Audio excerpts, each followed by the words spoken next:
Saint Augustin disait qu'avoir la foi, c'est espérer plus souvent qu'on ne doute.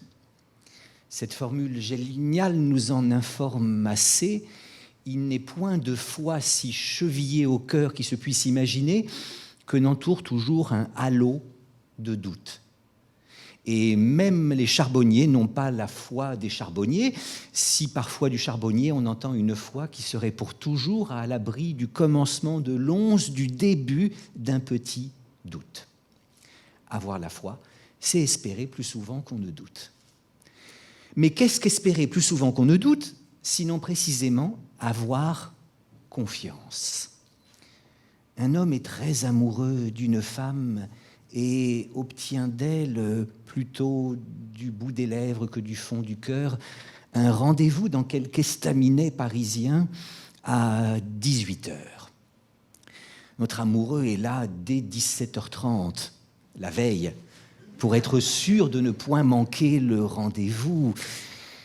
Mais voilà qu'il est 17h40, 50, 18h, 18h05, 10, 15, et la belle brille par son absence. Il y a en son œil une inquiétude. Il se dit, c'est étrange, les femmes qu'on n'aime pas sont parfaitement à l'heure, alors que les femmes qu'on aime sont toujours en retard. On peut dire la même chose des hommes, je vous rassure. Il est voué à la souffrance de l'attente.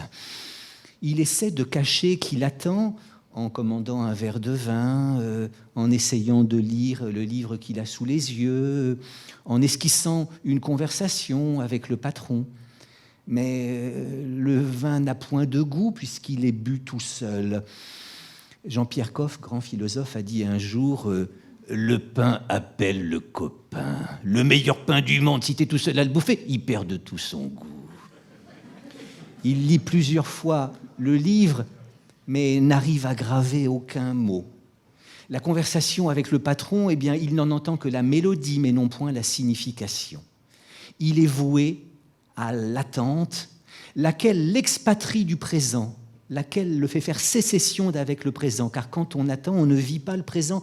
Le vin est bon, le livre est intéressant, le patron est charmant, oui, mais être dans l'attente, c'est considérer le présent comme n'ayant rien d'autre consistance que la morne inconsistance d'un délai. Et je vois cet homme qui attend, en effet, triste et chagrin, pas présent au présent. Et voyant sur son visage un peu de tristesse, je lui dis « Ça va ? Bon, vous attendez quelqu'un ? Oui, ça se voit tant que ça. Oui, oui, parce que vous n'êtes pas présent au présent, vous êtes expatrié du présent. » Enfin, je ne dis pas ça aux premières personnes que je rencontre dans le café, mais la conversation s'engage. Et je lui dis « Vous croyez qu'elle va venir ? » « Je ne sais pas, me répond-il. J'espère. » Puis tout à coup, se souvenant de ce qu'il a vu dans son œil ou dans son sourire quelques jours avant, eh bien, il dit « Oh non, je ne fais pas qu'espérer, j'ai confiance. » Et en effet, même si la confiance n'est pas le savoir, il y a dans la confiance un peu plus que dans la simple espérance. La confiance, en effet, se situe, je dirais, entre la crédulité et le savoir. La confiance n'est pas la crédulité, parce que le crédule, c'est celui qui accorde sa confiance sans aucune raison de l'accorder. La confiance n'est pas aveugle, ne saurait l'être. Accorder sa confiance sans raison, ça n'est pas être confiant, c'est être crédule. C'est le crédule qui est aveugle, pas le confiant. Par conséquent, il faut avoir des raisons d'accorder confiance pour accorder confiance. Mais en même temps, les raisons qui nous poussent à donner notre confiance ne suffisent pas à nous garantir que nous avons raison d'accorder notre confiance. Si je n'étais pas clair, vous me le diriez. Mais je crois que vous ne pouvez pas me le dire. Et je vous vois à peine. La confiance n'est cependant pas le savoir, car quand on sait, on n'a pas besoin de faire confiance. Je sais que 2 et 2 sont 4. Eh bien, je n'ai pas besoin d'aller les voir en leur disant « S'il vous plaît, faites en sorte d'être encore égaux à 4, car sinon mes calculs seront faux et ma machine ne marchera pas. » La confiance se situe dans l'incertitude suspensive d'une hésitation entre la simple crédulité et l'absolu savoir. Et pourquoi la confiance rend-elle le monde plus humain et pourquoi la méfiance rend-elle le monde moins humain ? Eh bien, parce que la confiance invite au dévouement. lorsque vous accordez votre confiance à quelqu'un, par exemple à un médecin, cela lui donne envie de se dévouer. Et son dévouement accroît la confiance en un cercle vertueux. Alors qu'au contraire, la méfiance n'invite pas au dévouement, mais plutôt au retrait, à l'excessive prudence, en un cercle vicieux.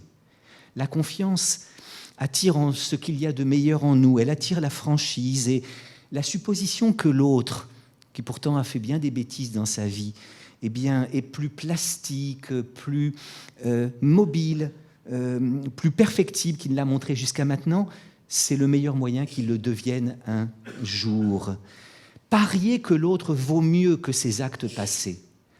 Dire à l'autre, tu vaux mieux que ce que tu as fait jusqu'à maintenant. Il y a en toi un fond de bonté encore disponible sur lequel je parie. C'est, je crois, initier quelque chose comme une heureuse métamorphose chez lui. Il semble pourtant que la confiance n'est plus vraiment très bonne presse. Dans la relation médicale, on tend à lui substituer le contrat. Jadis, la rencontre entre le médecin et le malade, c'était la rencontre d'une confiance et d'une conscience. On confiait son mal, on confiait son corps, ou celui de son fils ou de son vieux, au médecin, et le médecin, pour être digne de cette confiance, devait avoir une conscience. C'était assez beau, ce schéma-là. Le problème, c'est que de la confiance, il peut y avoir abus, comme nous montra tout à l'heure l'histoire du serpent Kaa. Et en effet, quelqu'un à qui vous accordez votre confiance peut vous tromper, peut vous trahir. Je dirais même que seuls les êtres à qui vous accordez votre confiance peuvent vous trahir. Pardon de proposer une métaphore, une référence un peu politique. Je n'ai jamais accordé ma confiance à Jean-Marie Le Pen. Il ne m'a jamais trahi, il ne m'a jamais déçu. En revanche, il m'est arrivé d'accorder mes confiances à des hommes politiques qui m'ont déçu. Et c'est peut-être parce qu'en effet, la confiance fomente la trahison qu'aujourd'hui, beaucoup de nos contemporains s'en méfient et voudraient substituer au schéma confiance-conscience le schéma du contrat. Tout est écrit, là, je ne me ferai pas avoir. Le problème, c'est que si les relations humaines n'étaient que contractuelles, je crois que le monde serait un peu moins humain. Car à l'origine du contrat, il y a toujours quelque chose comme une défiance, comme une méfiance. Ce que montre très bien cette petite histoire de la visite à Georges Brassens d'un de ses meilleurs amis, René Fallet, qui a commis la soupe aux choux. C'est peut-être pas ce qu'il a fait de mieux, mais enfin. Et Fallet dépensait beaucoup d'argent, était souvent fauché. Brassens en gagnait pas mal, mais n'en dépassait pas beaucoup. Non pas qu'il fût avare ou avaricieux, mais tout simplement parce qu'il n'avait pas beaucoup de besoin. Et il fallait voir Brassens et lui dit, écoute, là, vraiment, je suis complètement fauché, il faut absolument que tu me prêtes, il n'y a pas de problème. Mais c'est une très grosse somme, tu sais. Mais vas-y, vas-y. Bon, je vais te signer un papier. Pourquoi tu veux me signer un papier ? Ben, je ne sais pas s'il t'arrive quelque chose. Sublime réponse de Brassens. Et tu crois que s'il t'arrive quelque chose, c'est l'argent que je vais regretter ? En effet, méfions-nous de la substitution à la confiance du contrat. Et je dirais, en effet, que la confiance, c'est ce qui nous arrache au monde prosaïque du donnant-donnant, où l'on ne veut jamais être en reste, où on ne veut jamais être trompé, abusé, pour entrer dans le monde poétique du don. Poésie, en grec, c'est poiesis, c'est la création. On crée quelque chose, en effet, quand on donne. Et je me souviens, en effet, d'une boulangère, qui pourtant s'appelait Madame Marie, qui n'avait guère le sens de la charité généreuse et donatrice. Je la sentais en effet très avare et très avaricieuse. Elle ne donnait que si elle était sûre de recevoir, donc elle ne donnait jamais. J'arrive dans la boutique et elle me dit « Qu'est-ce que je vous donne, monsieur Fiat ?» Je la prends au mot, je dis « Ah ben alors si vous me donnez, je prends tout le magasin. » Terreur sur le visage de la sainte femme. Non, enfin, je vais vous dire, qu'est-ce que vous voulez prendre ? J'hésite entre un pain et 2 baguettes. Mes hésitations font qu'il y a une queue derrière moi. Je vois la dame s'inquiéter un peu. Elle a peur qu'il passe à l'ennemi, à la Michaud, vous savez, ces mauvaises boulangeries là où on ne fait pas de bon pain. Finalement, elle me donne mes 2 baguettes. Et là, je fais un impair parce que je lui demande plus que ce qu'elle est prête à donner. Je dis, vous n'auriez pas un sac ? Madame Marie ne donne pas de sac. J'ai entendu dire un jour, si on en donne un, ça va, mais toute la journée, à la fin du mois, ça compte. Finalement, pour rétablir l'équilibre du donnant-donnant, eh bien, je lui donne de l'argent, puis elle me donne le revoir, je lui redonne. Bon, obsession de la parité, de la symétrie, de la justice. Oui, c'est pas inutile dans un monde, la justice. C'est fort nécessaire, mais ça n'est pas suffisant. Et j'espère que cette femme, en effet, du simple fait peut-être qu'elle s'appelle Madame Marie, ait un jour été visitée par quelque chose comme l'aile de la confiance. Alors elle se souviendra de ce moment où on lui a donné plus que ce qu'elle attendait, son cœur s'attendrira, car en effet, nous ne sommes pas dans le monde simplement pour être obsédés par la logique de la parité, mais aussi par la logique de la surabondance, du don, de la générosité. Ce que deux poètes ont très bien dit, Prévert et Gabin. Je me souviens du retour de Jean-Louis Trintignant sur scène. Il recevait un prix à Cannes après la mort de sa fille. Il s'était terré tellement il souffrait, et il revient, oh, je sais que c'est très difficile, mais tout d'un coup, il reçoit son prix et dit « Je vais vous dire un petit poème, très court, il est de Jacques Prévert. Il faut s'efforcer d'être heureux, ne serait-ce que pour donner l'exemple. »